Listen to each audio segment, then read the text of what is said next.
The following program contains the opinions of the host, guests, and call-in participants. These do not necessarily represent the views of this show's distributors or sponsors. This program may contain obscene, profane, or otherwise objectionable language. Viewer discretion is advised.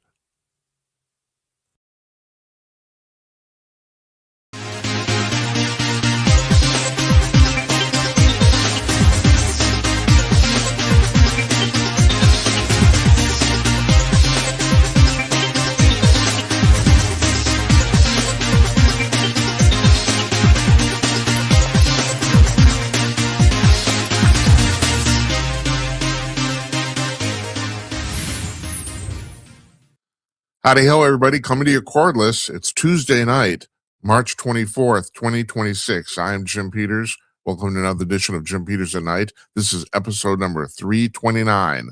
Mark your scorecards at home. Our guest tonight is Mark Quann. He is the head and president and CEO of the Ranier Group, and also he started an education website called The Perfect Portfolio, which teaches advanced tax avoidance tips, and his new book is called Be Smart, Pay Zero Taxes. We're going to talk about money today, and here's Mark from his office in Knoxville, Tennessee. Hi, Mark. How you doing? I'm doing great, man. Thanks for having me. Hey, my pleasure. So we were talking before you went went on here, and I was you brought this up, and I was going to mention this anyway. So you grew up in Canada, and I take it from your biography, it was basically a working class family, right? Yeah, lower middle class. We were pretty poor. Yeah. So Well, you had nothing. Yeah. do We were you living have in, any idea? Did that spur your impetus or your intrinsic fascination with money? I mean, some people just seem to be born into stuff, you know? yeah, no, we have like generational poverty on for three generations that I know of. Like we never inherited anything. There was no real estate, no stocks, no savings, nothing. For some reason, my family for three generations on both sides never figured it out. I mean, my dad was born in Newfoundland. That's like poor Irish fishermen that they had nothing, Right, So right. yeah, we had nothing when I was growing up. We lived in a social build. I lived in government systems sometimes, and when there was no construction work, and yeah, so I was just really poor, and I hated it. I literally hated it. So I started getting very interested in money, and my mother called me Money Mark because I wouldn't stop talking about how to make money. Yeah. So Yeah. So, I mean, basically, the problem is education, isn't it? People just don't know, right? it's also it's education, but it's also it's the problem is there's no financial education, and the problem is there is financial education. Because I was a financial advisor for 15 years. I used to train financial advisors in California, and what people think is financial education isn't financial education. It's banking education, right? And realize that So I would say we need financial education, but when it's provided by Wall Street and big government, that's not financial education. That's education to turn your family into a passive income stream for Wall Street and big government. And I I mean, hate so it sounds like I'm getting off track here, but I'm not. Is that deliberate? Do you think there's any sort of grand plan here to keep people ignorant? I mean, because you brought up, and now forgive me, I haven't read your book. We booked you only a yeah, couple days ahead of time. But I'm under the impression here that your philosophy, although it seems extremely solid to me, is still relatively unorthodox, isn't it? In the grand scheme of things. not not really. I mean, a lot of the billionaires that became billionaires used this Yeah, in the Great Depression. I was It's going to say that. simple. Yeah, let me qualify that. Yes, Yeah, wealthy people do exactly what you're talking about, but the yeah. the fact that the average person can do it seems to have kind of been lost, hasn't it? Yeah, it's they won't teach you this. So that's funny. I used to train financial advisors and I was the advisor for CPAs. They didn't learn it. And we were in Southern California. The strategy comes from the University of Southern California, right? You would think that people would be taught it there, but my COO went to Edward McCaffrey's class. He's the guy who coined the strategy, and he sat in his class a long time ago, and he wouldn't even teach it to the students. So for some reason, I think when you asked if it's deliberate, I'm like, yes, it is deliberate, and here's why. There's a system that I wrote about in my first book. It's called Rich Man, Poor Bank: What the Banks Don't Want You to Know About Money. So I wrote about this in 2009. And basically, there's a system that the banks use to essentially indoctrinate your children. Okay, it's sell them 5 products. They figured out it's called stickiness. All right, it works in the banking, it works in the financial industry. They figured out that if you give a person 5 products from one company, they'll become loyal to that company. They won't change. So that's why they go, hey, you need to save money, get good credit. Then you go get the kids get a checking account, a free checking account and free savings account. Like, oh, that's cool. You think that's good. And then they go, oh, you need to get a good credit. So here, we'll get you a credit card. They sold you 3. They go, oh, get a Roth IRA and a mutual fund. They sold you 5 products, right? You'll keep going back to them. And it's it. And then you keep going back to a company which has a fiduciary responsibility to shareholders. That means maximize profitability at all costs for every customer. So how do they make money? Charging you fees, paying you nothing, and making sure you don't learn the actual strategies to get wealthy. Because if you did, you wouldn't need a financial advisor anymore. So it confuses you, sell you 5 or 6 or 7 products. People become loyal. It's stickiness, and they'll keep going back to the banks generationally. When the bank makes money, if you struggle, they want you to keep your head just above water, and they're maximizing profitability. And so, geez, I just lost my train of thought. It's terrible. Well, the idea is right. The idea is basically to make certain that you're kind of fat, happy, and stupid, huh?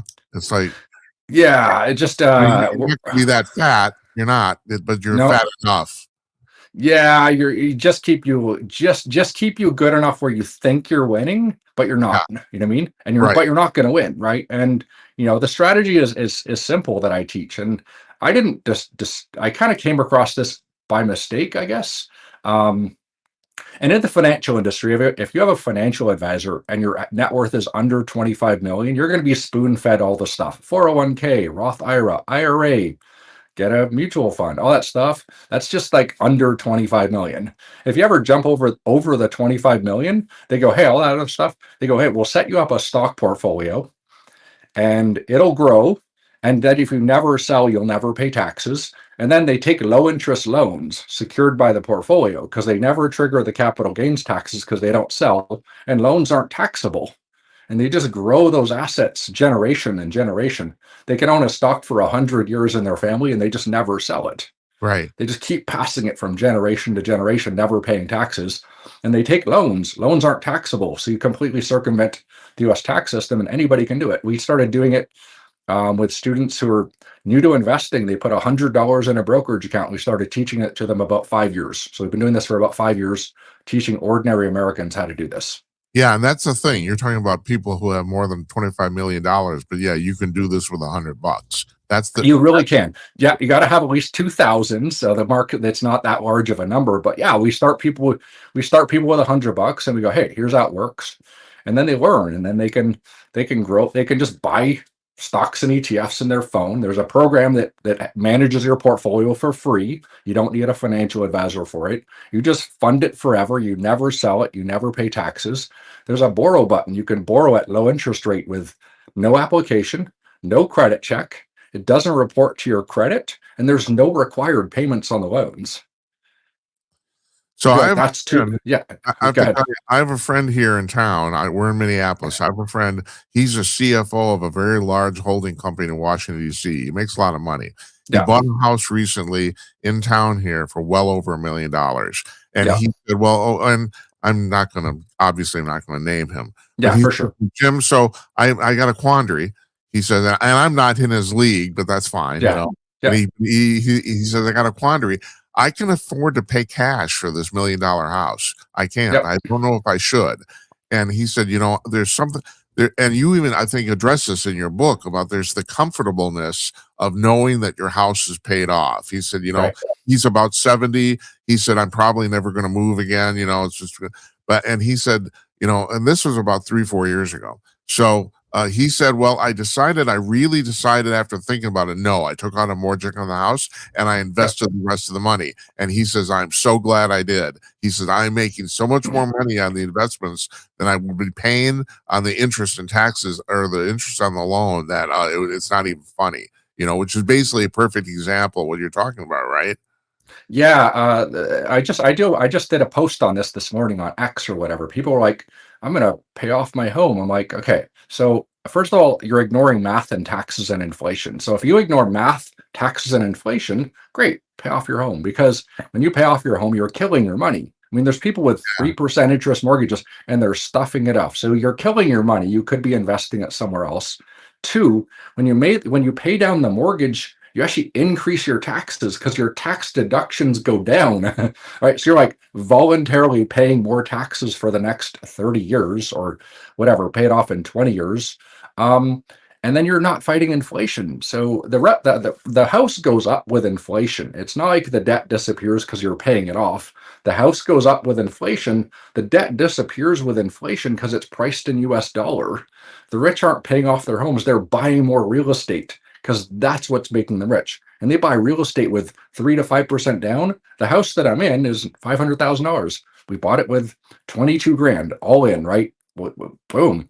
And then we buy it. I don't care. I'll never pay it off because the real estate's going to go up. Within 10 years, this house will be will be worth $1 million. I mean, paying extra principal doesn't help me get wealthy. I'll take that money and buy more real estate, buy more stocks, buy more ETFs, gold and silver ETFs, Bitcoin ETFs. Getting wealthy is easy. You have to delete everything you've ever learned. Like you literally have to just press delete and go, we have homeschool students as young as 9, they're learning it. They learn at lightning speeds.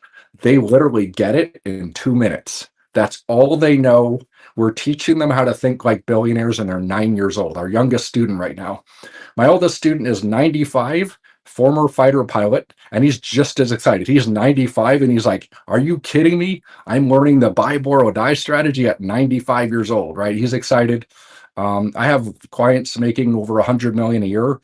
I work with those guys. I work with people who have $100 and they've never invested before. So we're running the range from everybody of every income, background, financial education. The only thing we need is somebody who's ethical, somebody who's excited to learn. They're actually excited to learn something new. And then they're just intelligent. They can kind of change their views on things. They can actually analyze something and come to a different conclusion, right, than what they believe their entire life. But it's just so easy. It's so much easier to teach kids because they don't have to unlearn. I I don't want to get off track here, but Yeah. you just brought up something that I think is a general problem in society anyway, and that is about half of the people in America or the world are willing to learn something new and change their mind, and the other half aren't. What do you? How do you? Can you have an explain? Not a rhetorical question. Can you explain that? Yes, it's called neuroplasticity. Okay. Neuroplasticity is your ability to evaluate and solve problems, right? To change. So when you're really young, neuroplasticity is incredibly fast, right? You can learn languages and learn Yeah, really, really fast, right? So you teach this stuff kids when they're like teenagers, like from age 6, you start teaching them this, they will become billionaires. There's no doubt about it. You couldn't stop them if you wanted to, because the compounding of buying investments forever and never sell them, it just goes crazy, right? So no, as you get older, it's less. It takes more effort to learn, but it takes persistence, right? It's repetition. If you believe save money, get good credit, pay off my home, fund a retirement account, if you don't get rid of that, you're not going to win because you've been taught the things that make government bigger and fund Wall Street. So you have to unlearn before you learn. Neuroplasticity, it takes longer when you're older, but it is possible. You just have to willing to do it. Again, I got the 95-year-old. He's awesome. He's a former fighter pilot. Just so excited to be learning this stuff at age 95. He's like, man, I'm going to learn this stuff. I'm going to teach my grandkids. I'll teach the kids, and he's pretty excited about it. I have a reputation on here for coming up with conspiracy theories, and here's one of them. Uh, Yeah, I do not understand why we don't teach basic economics in high school. We are the richest nation on earth, the most capitalist country in the world, and we don't teach this stuff. I just find this unbelievable. And so I'm starting to think it's basically kind of a liberal plot. I think if you keep, I mean, I probably don't have to tell you this. I have a lot of economists on the show. yeah. It's actually a proven fact. The more you study economics, the more conservative you have a tendency to be. You know, so I sometimes I think that's literally they're literally not teaching it because they don't want people to figure it out. Yeah, again, when you say they don't teach it, that's really bad. But when they start teaching it, that creates some problems, because It then you teaches get it wrong. you like double down on the bad ideas that are building it. And you have to realize the regulatory authority for the financial industry, and I didn't know this when I was a financial industry, they're a private company. They're the company that produces all the financial literacy. They're a private company. They're funded by the banks, the same mega banks who, funded the Epstein, bank accounts and the Bernie Madoff bank accounts and were laundering money for the drug cartels. Those are the same companies and same people that are providing the financial literacy for the financial advisors. So you're like, I'm going to go get a financial advisor. You're not getting a financial advisor. I was a fiduciary financial advisor for a publicly traded company. And I was, this is a fraud. I was like, this whole industry is a fraud. So I left in 2018. The whole industry, all my bosses, all their executives, I sat in their meetings. They're all a fraud too. I'm not going to name the company that I worked for because I don't want to get sued, right? But yeah, Uh, it was just fraud. The meetings they were having. When you set up a retirement account for a company, they're not talking about the employees are going to retire. They're talking about their assets under management to build passive income. The company celebrates because they save a massive amount in taxes. They lock you into working until you're 65 to 70. So you're going to pay income taxes. You're going to get, and Wall Street locks in their passive income streams. You're going to get hammered in taxes when you retire. And the social and the your social security, which was supposed to be tax free, the 401k distributions can trigger the taxes on your social security payments and double tax you on the back. That's exactly how a 401k works. You're like, oh, I'm going to get a retirement account. The word retirement account, where did it come from? It was created by Wall Street to get you to think a certain way so they could sell you a retirement account. So the only solution you have is that go put all my money in a retirement account so I can retire. See what I mean? The yeah, wordings, the system, it's all very devious, right? right. Yeah, So, and then they sell you the 5 products: save money, get good credit. You're thinking that's so harmless. Save money, get good credit, right? The rich just invest. They borrow without a credit check. I could have no job and a 500 credit score. I can borrow money at 4.65% whenever I want. I don't yeah. need bank approval. I don't jump through hoops, right? This is Oh, how the rich teach their kids. I grew up in So, a small town, and we had and the bank in our town, the major bank. I could literally just walk in and just ask for a loan. Like, how much do you want? sure. Sign here. Yeah. Yeah. It was just simple. You actually, so you're talking about the 5 products. You're talking about the 5 pillars of investing, and those are. I'm going to. This is from you: stocks, real estate, life insurance, crypto, and precious metals. And I'm kind of surprised you put crypto in there. Because all right, so I have to tell you, I've been going on for 20 years about the fact that crypto is bullshit. I have. Okay. So, but now I have a regular caller into the show, and I'm going to mention him. Yeah. Basically, become a guest at this point. His name is Think, or his pseudonym, and Sure. he has convinced me. He's a younger guy. He's convinced me that crypto and that Bitcoin is actually a real thing. I mean, I've always looked at this as the tulips of the 1600s, Oh my but he goodness. says, but his thing is that it's a place. Basically, it's a place to park your money. And okay, that's fine. I understand that. To me, it's neither a commodity nor a currency, and therefore it's crap. Explain this to me. Well, okay. So, first of all, first time I saw Bitcoin, I was like, I'm all in. I was like, you kidding me? A decentralized currency that the government has no control over and not controlled by the banks. I'm like, I'm in, right? So I was in heavily on Bitcoin then. So basically, you have to define what is money. Okay, money is anything enough people agree it has value. 2, it must be easily transferable. And 3, it must have limited supply. Okay. So technically, the only non-real money here is US dollars.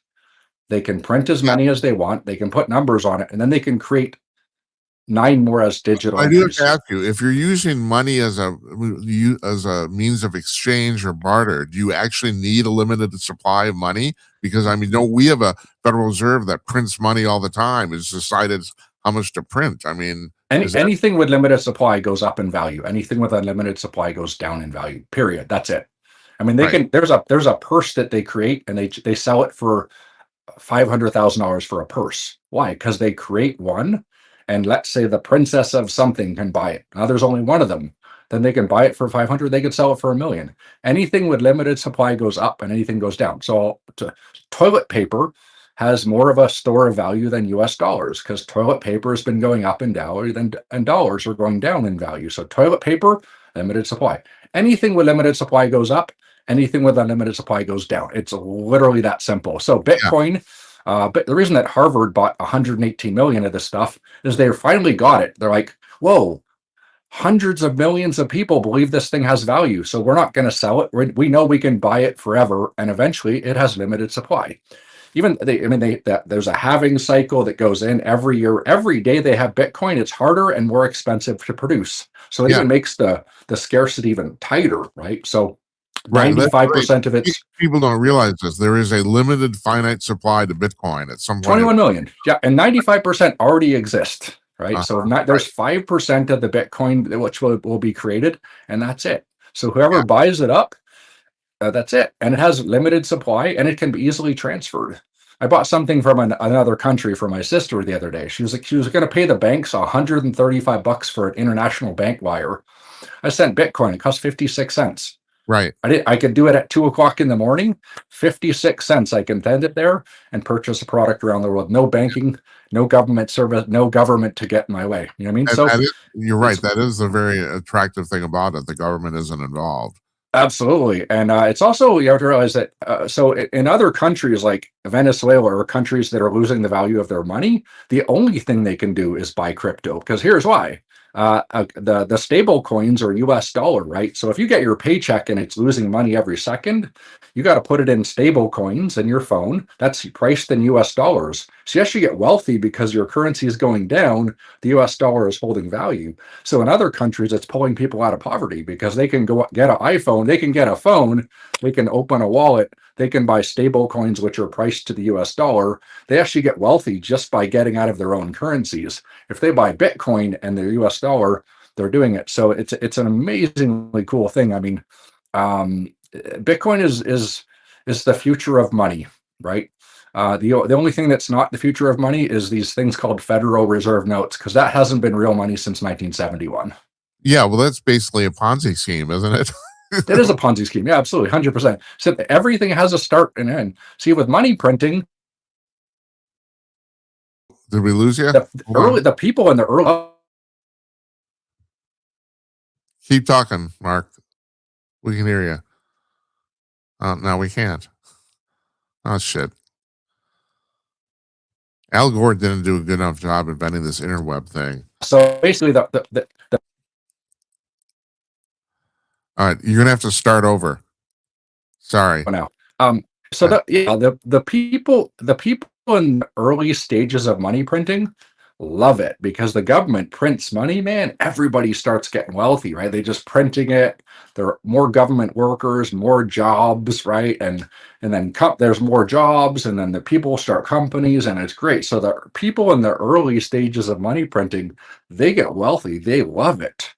But eventually that money starts chasing homes and homes get more expensive or whatever. So it's money printing works great if you're the earliest on the chain, right? At the end, everything gets so expensive it destroys the middle class. It pushes everybody into poverty.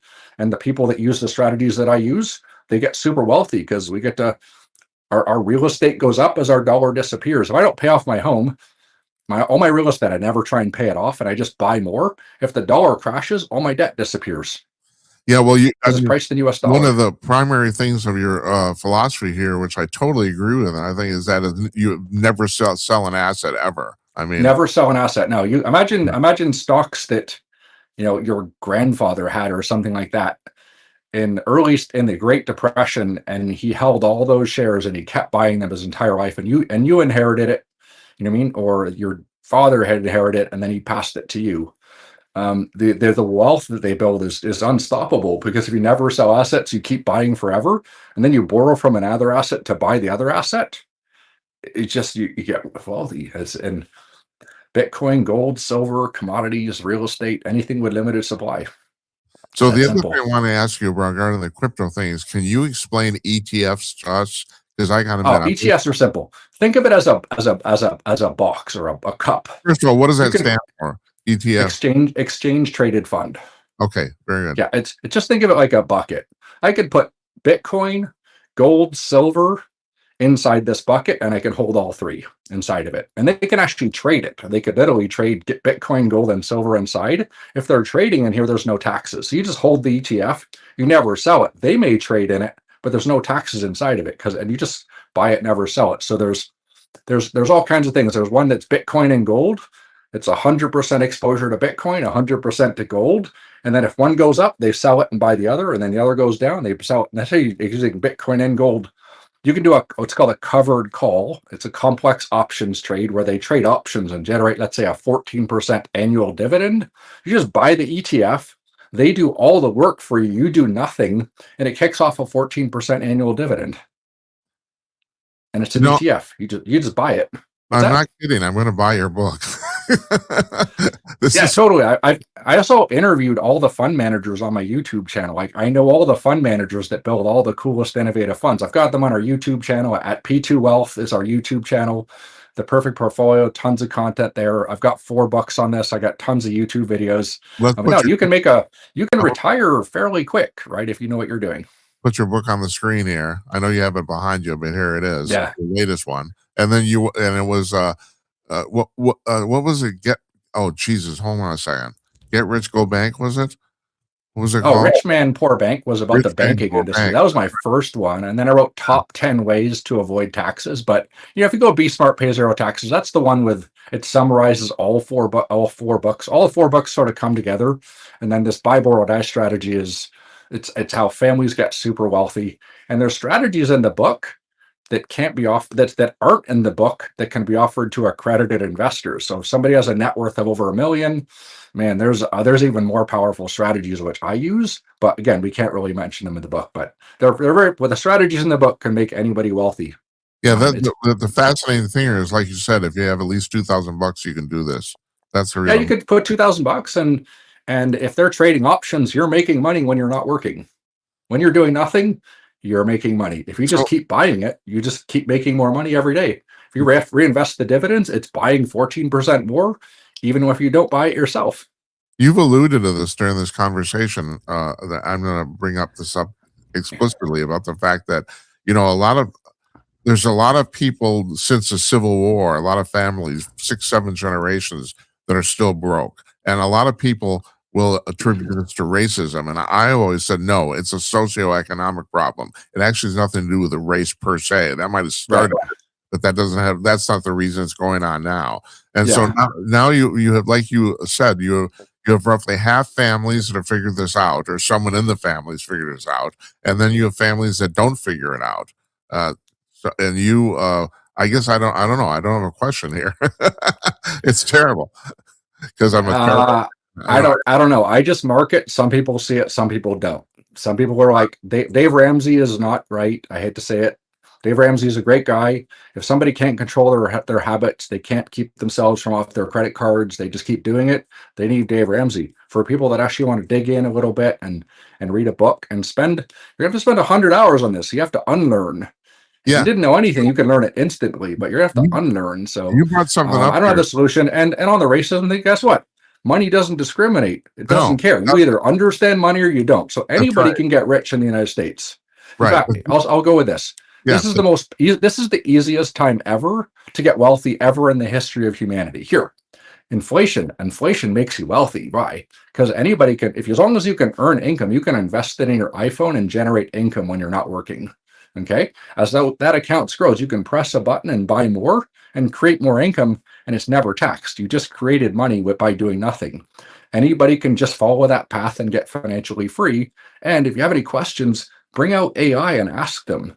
You can learn 50 years of you can learn what I learned in 20 hours instead of 60,000 hours. Because I looked at it, I was like, I probably spent 60,000 hours and over $200,000 invested in me learning. And I spent $600,000 of my own money to run the company to make sure it was working and to prove it could work. So I'm in this for 700K and 20,000 hours. So, hey, maybe the book's worth $12.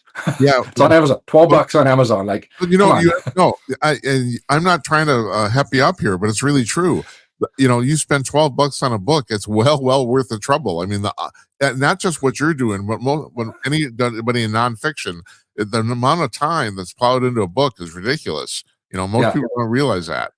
I've got lots of people that I have people that became millionaires in this course in the past 4 years. They started at 300 and they crossed the million. So we're going to create a million new millionaires. I stated that 5 years ago when I started the company. I'm like, what's my goal? We're going to create a million new millionaires. Yeah. I I know it's happening because I see it every day. We're lots of referrals. We have referrals, people who refer people and refer people and refer people and refer people, and then they're teaching their kids and their parents and their kids, and I mean, it's awesome. It's becoming a thing for ordinary people to use the buy, borrow, die strategy. yeah, politically, there's everyone talks about the inequality in the United States. The fact well, first of all, and I'm constantly harping on this, Mark. There's only 1,000 billionaires in the entire U.S. There's 340 million people. There's 1,000 people with assets of over $1 billion. Big freaking Right. deal. That's nothing. Right. Secondly, and I don't have to explain this to you either.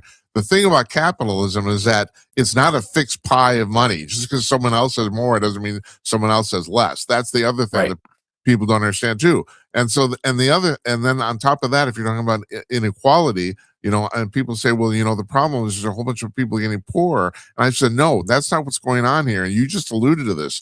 About half the public is getting poorer, and the other half is getting richer. That's what's happening here. Yeah, and I mean that has to do with financial education, but there's a lot of Yeah, underlying problems there. I mean, because some people don't want people and there's more money in government keeping people dependent on government. That's a big problem, right? And yeah, it's like, it is. California, they're like, let's fix the homeless problem, pump Yeah, money to it, but then they actually keep people homeless. I mean, right. it's just crazy. So, Well, yeah, they don't make um, any money if they solve the problem. That's no, they don't. They don't. Government budgets get there's a use it or lose it in the government. So if you have $1 million and you don't spend it, they're not going to renew it. So you're going to spend your million. So you get 10 million next year. You're like, I don't need 10 million, but I got to spend it, don't I? So then you hire your friends. Just that things you're rewarded for massive fraud, waste, yeah, abuse. They're rewarded for it every single year. The person who's financially looking at their budgets, they're penalized. That's an insane model. I mean, I the know. reason we have poverty is government. The government prints money and the government spends money and the government regulates and taxes. That's the reason we have poverty. Yeah, There's some other factors for sure, but it's the government. They're running the printing press. They get to spend it first. They must spend it all. When they spend it all, it creates inflation, and inflation transfers money from the poorest people on the planet to the richest and makes government bigger. Period. That's it. yeah. It's the government's fault. Oh, you said that. That's fantastic the way you put that. I'm glad you explained that because I know you're right. I know that's true. You Yeah, know. there's some villains and stuff, and there's some guys who are like kind of shady or whatever, but it's the government's fault. The government has the printing press. Whoever's closest to the printing press gets wealthy. See, when you use buy, borrow, die, you are the printing press. I print my own money. I just borrow money to buy real estate. I printed it. I invest, I borrow, I print more money. I Here's print money another. every day. Here's a What's that? quote from your book. I think you've explained this, but we can talk about this a little more. The number one rule in my investing is simple. If you can't use other people's money to invest, it is not a good investment, period, no exceptions. And so other people's money includes loans, right? Yeah, it's just debt. When I buy this real estate, I'm sitting in a really nice house. I printed money. Essentially, I signed a mortgage document. They created 500,000 digital entries in a computer. People call it money. It's just digital entries. I signed a paper. They created it. So now I own this house. Who cares if I have a mortgage payment? The house is going to go up. It'll double because of inflation. So this house that I'm buying for 500, it'll be worth $1 million within 10 years in Knoxville. I do nothing. My net worth goes up 500,000 without work or taxes. Inflation builds your wealth. You don't need to work. You need to have a high financial IQ. That's Yeah, it. To get yeah, rich in America, you don't need to work hard. You need to evaluate the system, understand how it works. You need to initially work to make the money, right? of I course. just solve problems. That's why I make money. I'm a business owner. I solve problems. I'm like we have a massive problem with middle class falling into poverty. I'm like, I need to fix that problem, right? That's why I wrote the book. That's why I wrote all the books, and that's why I started the company. It's not like I made money with this thing. I had to pump money into this thing for years. Right now we're making money, but I had to, put a lot of cash into it to get it going. So, Yeah, you have to be willing to work and solve problems, right? So, right. So I assume you moved to Tennessee at least partially because of the no state taxes. No, not. I don't care. I can not pay taxes. I can live in California and not pay taxes. I know how to do that. So no. It's just I. It wasn't that. It was like California's not the nicest place to work anymore. I was going to use a word, but No, it's it kind of isn't. a something hole. It's a I S. was telling you before we went on the Hole. air, I lived there 40 years ago, and yeah, it was Yeah, kind of it was a shithole. It was. And when I say that, I mean actual. It was. There was the homeless people going to the bathroom on the hall. Like, yeah, in I was in a luxury building in Woodland Hills, California. There was people going to the bathrooms in the hallways in the parking garages because there was so many homeless around people. I mean, there was. This was a really nice neighborhood at one point, and there was literally the garbage was stinks. It was like there was people in the building with ankle bracelets and stuff in a luxury neighborhood. I was like, this is insane. I'm paying massive amounts of rent in this place. I was like, I got to go to Tennessee. There's yeah. some sanity there. Well, So talking that's about insanity, what do you think about this plan in California to start taxing billionaires' assets? Well, I just they can think, try it. Nobody, they're all gone. well, They're right, probably all gone, and they'll be that's gone by right. the time they put the tax in, right? That's I left because I don't want to pay. I don't want to fund more homelessness with my money, right? I still have to pay some taxes. I have to pay some payroll taxes on W-2. That's fine, income or whatever. Most of the part, I can avoid most forms of income tax or capital gains taxes, right? So, and anybody can just learn, right? I can rent yeah, property. This rental property gives me depreciation, which depreciation wipes out my income. That's in the book. It's right. accelerated and bonus depreciation in that big, beautiful bill, right? Real estate professional status. These things are all in the book. This is how rich people don't pay taxes. And then you don't pay taxes 1 year and you invest it all. Those investments grow and compound. You never sell them.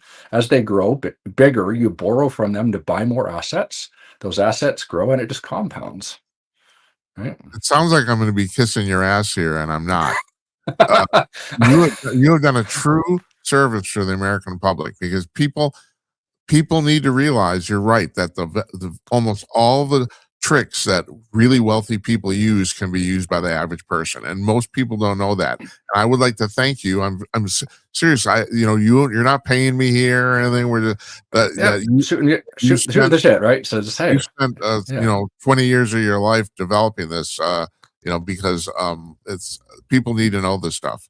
yeah. Well, I hated being poor, so I can feel for being poor, and I don't Yeah, want the middle class to fall into poverty, right? right. Yeah, It's hard to pull people out of poverty. It's much easier to take the middle class and prevent them from falling in poverty. Make sense? yeah. Just so much easier. Yeah. Yeah, So right. Mark, I'm gonna yeah. let you go. I really appreciate your time. This has been really fascinating. I am. Oh yeah. I'm not even gonna I could actually ask your publicist for a galley copy of your book. I'm gonna buy it. All right, great, awesome. And That's then tell you what, if you buy it and you have any questions, reach out to my team at the Perfect Portfolio. Let them know we did yeah, an interview, and I'm more that's than happy to that's do this again, or just I'll show you where to put your first $100. it's at theperfectportfolio.com. Theperfectportfolio.com. Yeah, just reach out to us. I'm pretty easy to get hold of on social media. Just mention what we interviewed in there, and then I'll show you how to set up your first $100 in these strategies. So Appreciate that. Thank you. yeah, Thank you. no You problem. take All care. right, good Talk to you talking to you. again. We'll talk again soon.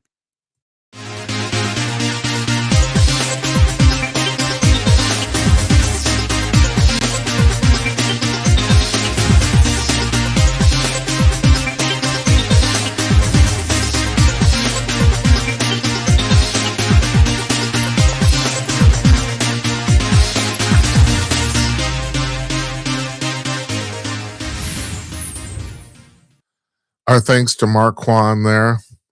That's information that you need. And that's what I'm trying to do here. It's like, there's a whole bunch. Yeah, I'm trying to make real information as entertaining as possible. That's what I'm trying to do. So you can read the Daily Mail, you can read TMZ, all that sort of stuff, and you get a bunch of gossip that may be highly entertaining. But the thing is, it doesn't add anything to your life. Does it matter what Meghan and Prince Harry did? No, it doesn't.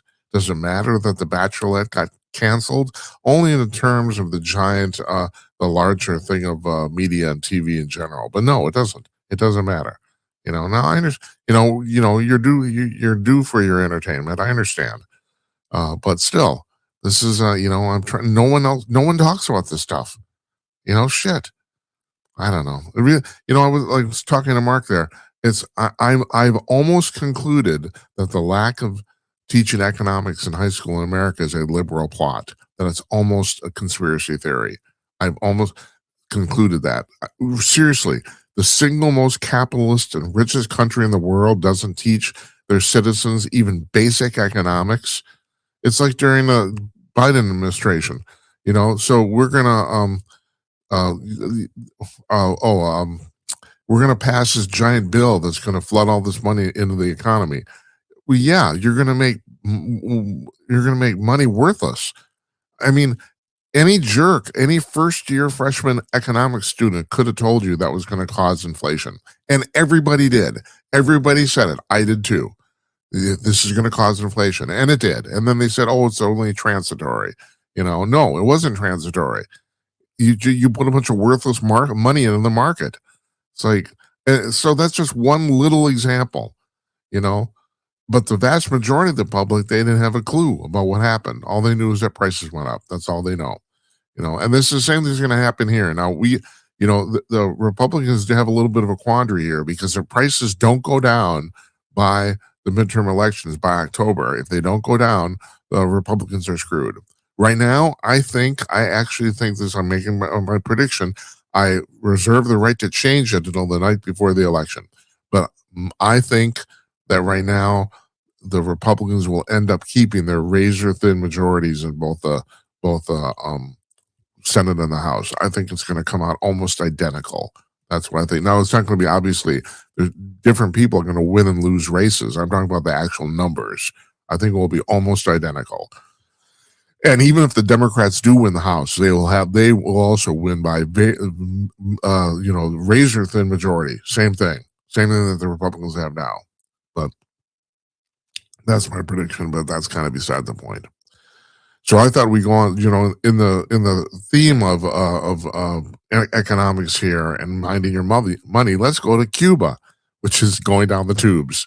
Now, Cuba's been going down the tubes for 60 years, and now people are really noticing it. Cuba is the same problem that Iran had, and this got David Strom was on here last week, and he pointed this out. I knew this, but I have not pointed out enough. The thing I pointed out is the fact that people don't understand. It's become completely lost. This whole thing with Iran war started because the economy of Iran collapsed. The real, their currency, is now worthless. And so why? You got a double whammy here. They're trying to the Iranian government is trying to keep people from protesting, but why not protesting? Why not protest when you don't have a job? Or you do a job, but they're not paying you anymore. Same like with the TSA agents now. People aren't showing up for work. Do you blame them? They're not getting paid. So in Iran, the real ends up being worthless. Suddenly the currency collapses. Why go to work? You're not going to get any money. Might as well go into the street and protest. Now they killed 30,000 protesters. It's really, really, these people are just brutal. I mean, the Iranians they're beyond evil. They're monstrous. That's all there's to it. I mean, the government. I'm not talking about the citizens. Matter of fact, that's a real problem. The citizens of Iran, the Iranian society is actually pretty cool. It really is. But they're being run by these despots and dictators that won't let them. There's a famous picture that's been floating around the internet for the last couple of weeks now. I don't know if you've seen it. It's a picture of Iranian college women in 1975, I think, and today. In 1975, they look just like Americans. They have short skirts on. They're talking. They have nice, cute little haircuts. They're westernized people. And now today, the picture from 2026, they're wearing hijabs. They're all completely covered. All of them. This is bullshit. And it also points to what David Strom and a lot of other people have been talking about too, is about importing Muslim culture into Western society, and that is they're intrinsically incompatible. They are the Muslim nations. No, I want to make sure I get this right. Muslim cultures are about 200 years behind Christian Judeo-Western cultures. They just are. That's all there is to it. They're 200 years behind us. and they want, and it's like this really draconian stuff. And the fact that women think this is, are protesting, I just find this amazing. It's the thing, the whole Queers for Palestine thing. I've been laughing about this for since we started the show. For 3 years, I've been laughing about this. Queers for Palestine. Yeah, yeah. Go over there. You try that. That's yeah, yeah. And then the gays for Gaza. Yeah, you try that too. It's like it's just a giant joke. But the thing is, there's a lot of these people don't understand it. They don't. It's like the irony escapes them. And so then we get to Cuba. So Code Pink, which is a far left liberal organization, they sent a flotilla basically to Cuba with a bunch of supplies and to support the Cuban people and the Cuban government. Rah. Yeah, let's hear it for communism. And their complaint is that the reason Cuba's failing is because they have not been propped up appropriately by the United States, the capitalist country that they hate, which are looking to support the communist country, which can't support itself because it doesn't make any money. There's no, seriously, I can't understand the stupidity of this anymore. I just don't. I have friends, liberal friends, who tell me, that this capitalism thing isn't working anymore. We got to try socialism. Excuse me. Here's the deal. Capitalism has pulled more people out of poverty than any other. It's the only system that basically works. Now, it's highly flawed. I talk about this too. You have monopolies, you have antitrust. There's not really a name for it, but the fact of the matter is, everybody knows in the United States that the more money you have, the easier it is to make more. I mean, if you're at the bottom of the ladder, it's pretty freaking tough. It really is. Now, all that said, at least it works. You can look at all the theories, Marxism, all that sort of stuff. It's all crap. It does not actually work because there's two problems that they never mention right out the bat. There's no incentive and there's no concept of possession. Even little babies understand that sucker thing belongs to me. They know that. Possession is intrinsically built into the human psyche. And they want to cancel possession, and then they don't take into account incentive, that people will actually work more if they think they're getting something out of it. And you're not going to be able to change that either. That's human nature too. The only time this will change, and I've said this, and one of my liberal friends always holds this up, but the thing is, it is true. I'm not going to. That 300 years from now, when there's no scarcity, I mean, and Mark. Actually, he talked about this. The fact if there's no physical scarcity, socialism will then maybe work. It will, but that's the thing is we're 300 years away from that. That's when we get that replicator machine they have in Star Trek. I talk about this all the time, but it's really, really true.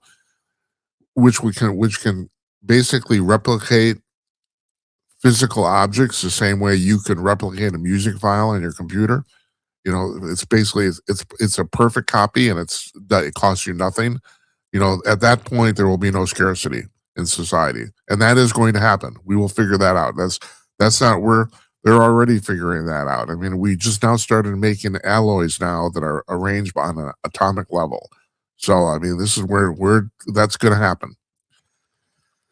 But at any rate, right now the communists need the capitalists to prop them up, which means it doesn't work. It's like, how many times do we have to do this? We've been trying this for 120 years now, at least, this whole thing of this communist experiment. And every single time, and I mentioned this in the show description tonight, but it's really true. Every single time people say, well, it wasn't done right. Bullshit. No, it doesn't work. It simply doesn't work. That's all there is to it.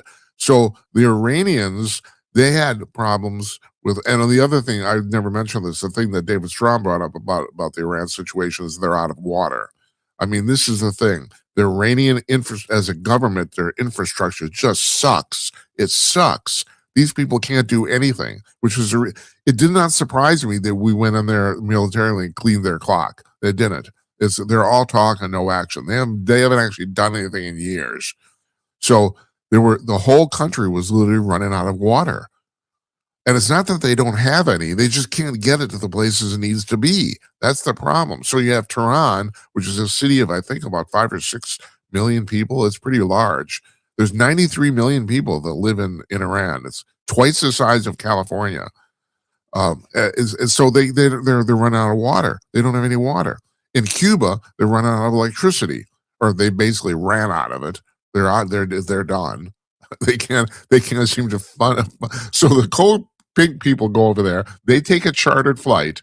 They charter a flight over there, and they land, and they're staying in the single most expensive hotel in the whole country. 5-star. It's the only 5-star hotel in the whole place, because they need to, because that's, they're Westerners, so they need to be pampered.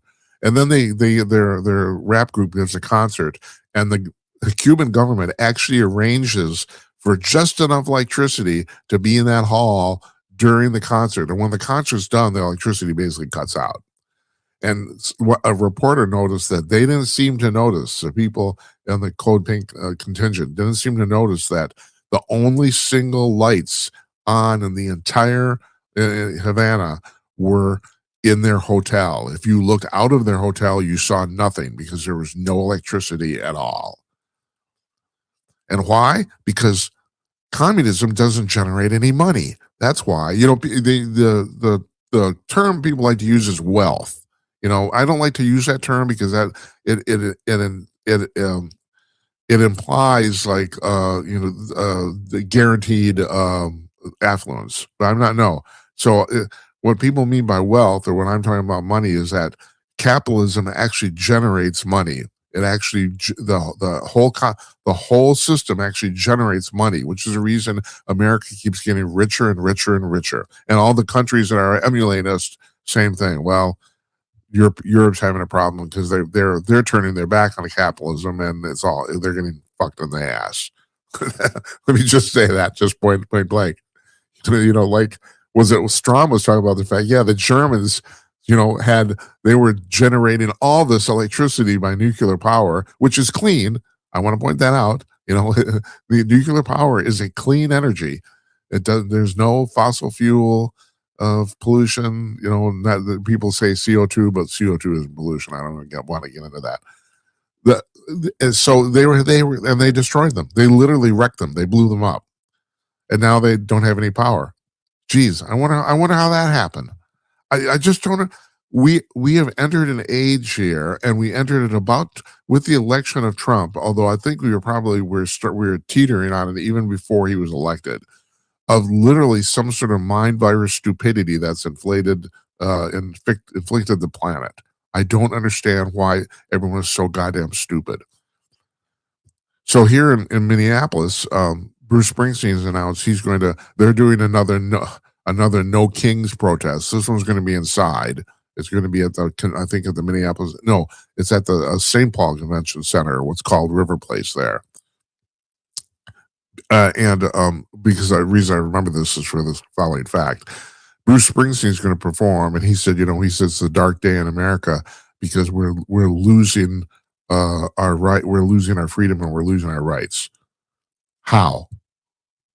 Tell me how.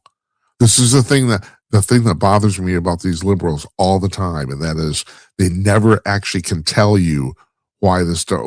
Give a specific example of how this stuff is happening. They have no examples. There's none. And somebody on Hot Air today brought this up, and no. I'm listening to Joe Pags driving around in the car.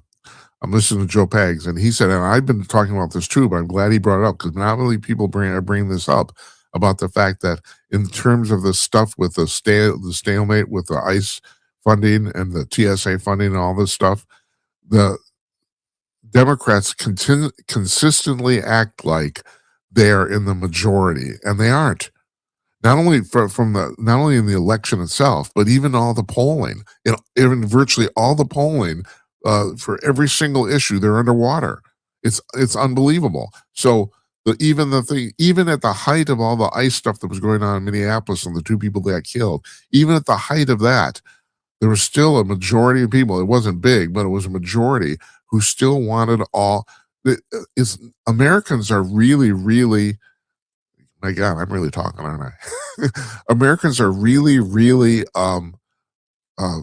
set on getting the illegal criminals out of the country. That's an 80-20 issue, and it actually is. That's about the amount. The last thing I thought, 76% of all Americans want that happening. But what gets lost in this is like 53%. I've never seen it under 50%.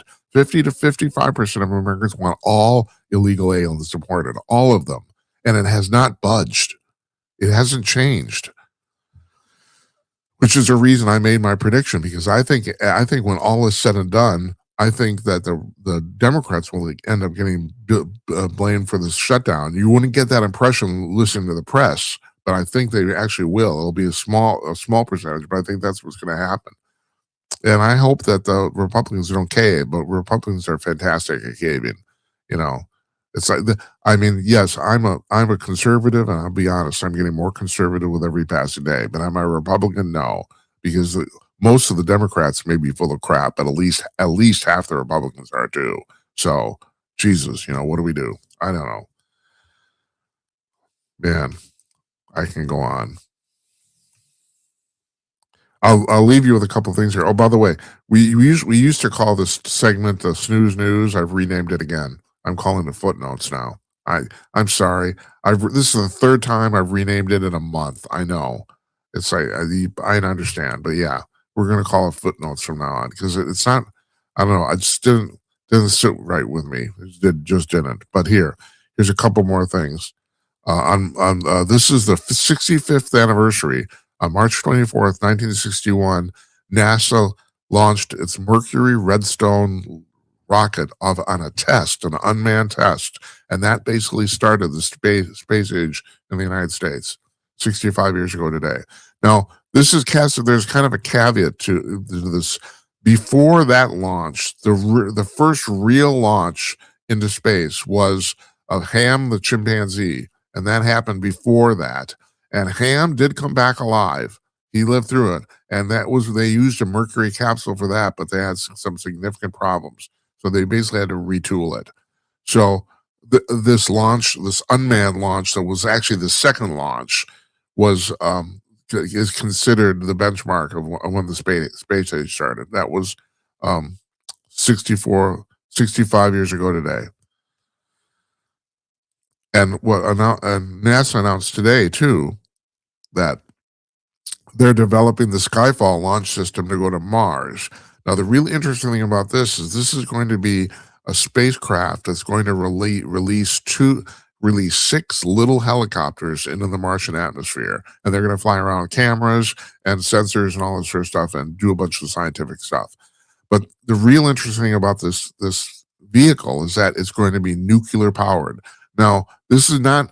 Okay, so I don't know if you know this, the Voyager spacecrafts and most of the interplanetary satellites probes we send up are nuclear powered, in the sense that the electrical systems on board are nuclear powered. They have very, very small. They don't have to worry about radiation because there's nobody up there. So they have very, very small reactors. They're literally like the size of a microwave oven, and they create about 250 watts of electricity. Very, very little, but these spacecraft need very little. But the thing is, it's not for the propulsion system. This is going to be the first rocket that we've ever launched, I think anybody's ever launched ever, where the propulsion is going to be nuclear powered.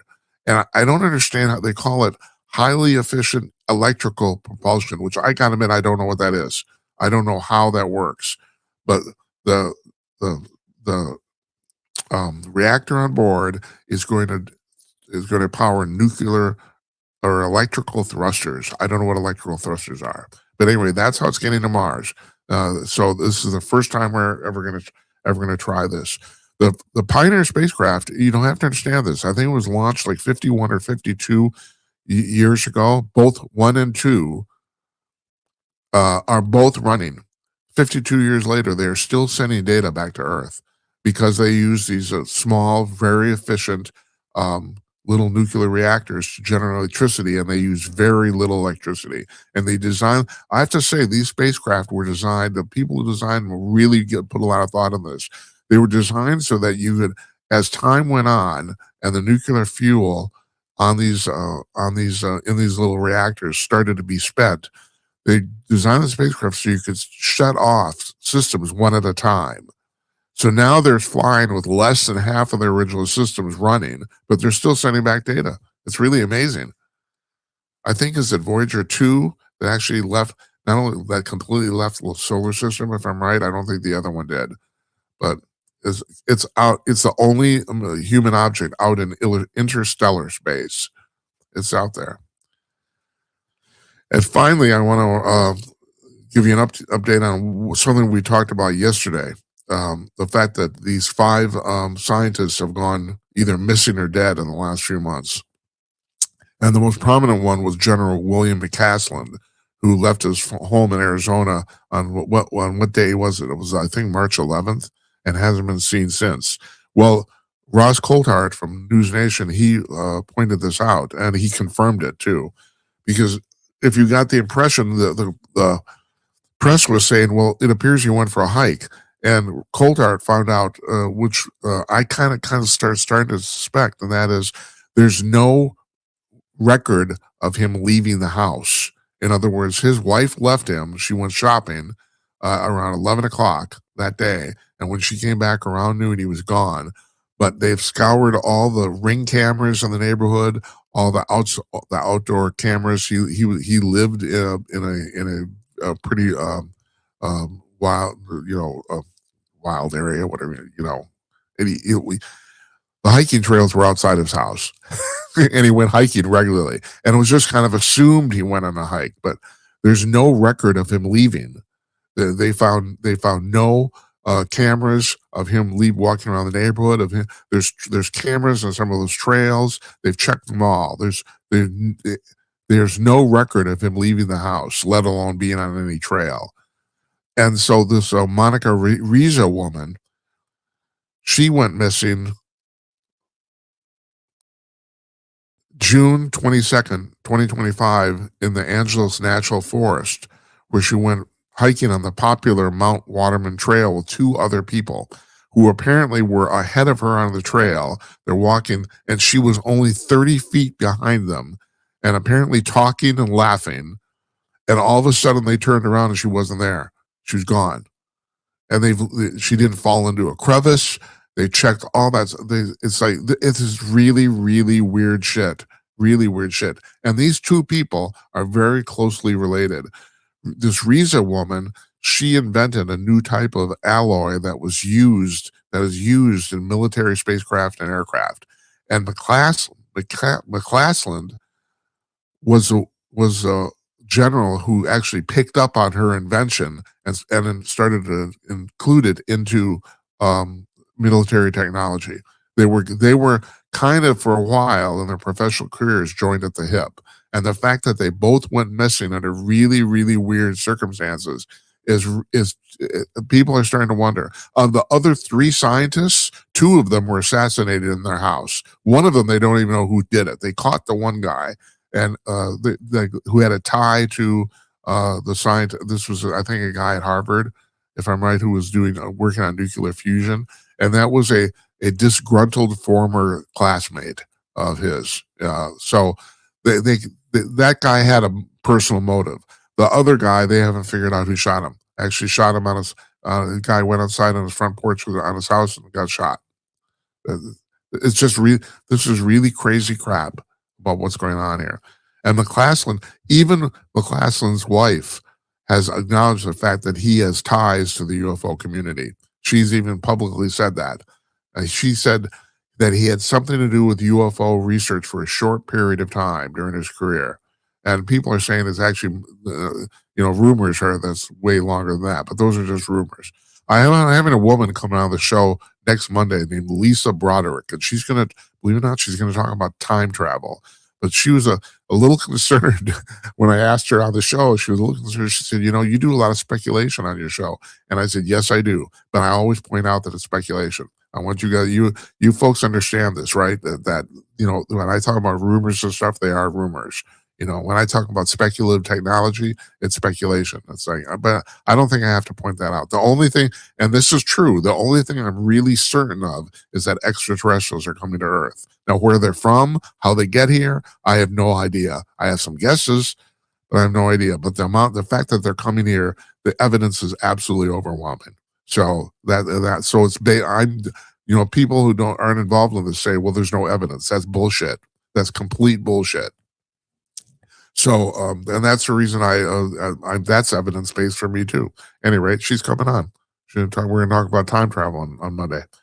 So and on Thursday, we're taking tomorrow off, Wednesday off. On Thursday, Robert Borkin's going to be here, and I can't remember the name of his book, and I didn't write it down because I'm a mess. There you go. Now you know, don't you? I spend several hours every day putting the show together, like, so you never know it, would you? Oh man. Anyway, I want to thank Mark Quann again. I'm going to buy his book. I'm serious. This is, this is the thing. You have to understand this, and that is the only reason really rich people get to avoid paying taxes, because they know is their knowledge. It has nothing to do with the actual amount of money they have. So, or very little anyway. So it's like, buy Mark's book too. And of course, now I can't remember what that's called either. Hold just a second. I can check. I can look. I still have it here.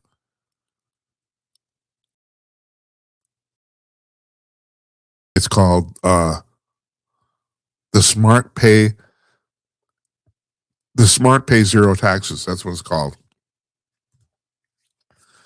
So Borton on Thursday, tomorrow off, Lisa Broderick on Monday to talk about time travel. And she's a scientist, so we're gonna hear from her.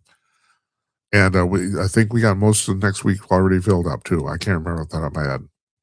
I want to thank you folks for watching. I really appreciate it. I'm amiss of saying this, but if you're on YouTube or Rumble, God, like us or subscribe or something like that. I really appreciate that too. We're blowing up on TikTok, which is the only place we haven't blown up, but still, if you're on TikTok and watching this, well, the things you can't watch our whole show on TikTok, only the shorts, because the show's too long and the files are too big. So I'm going to see if we can do something about that, but we'll see. We'll find out. Good night, Uncle Donnie, wherever you are. And good night to you, wherever you may be. We're taking tomorrow night off. Wednesday night, we'll be back on Thursday night with Robert Borton. Thanks for watching, everybody. Take care.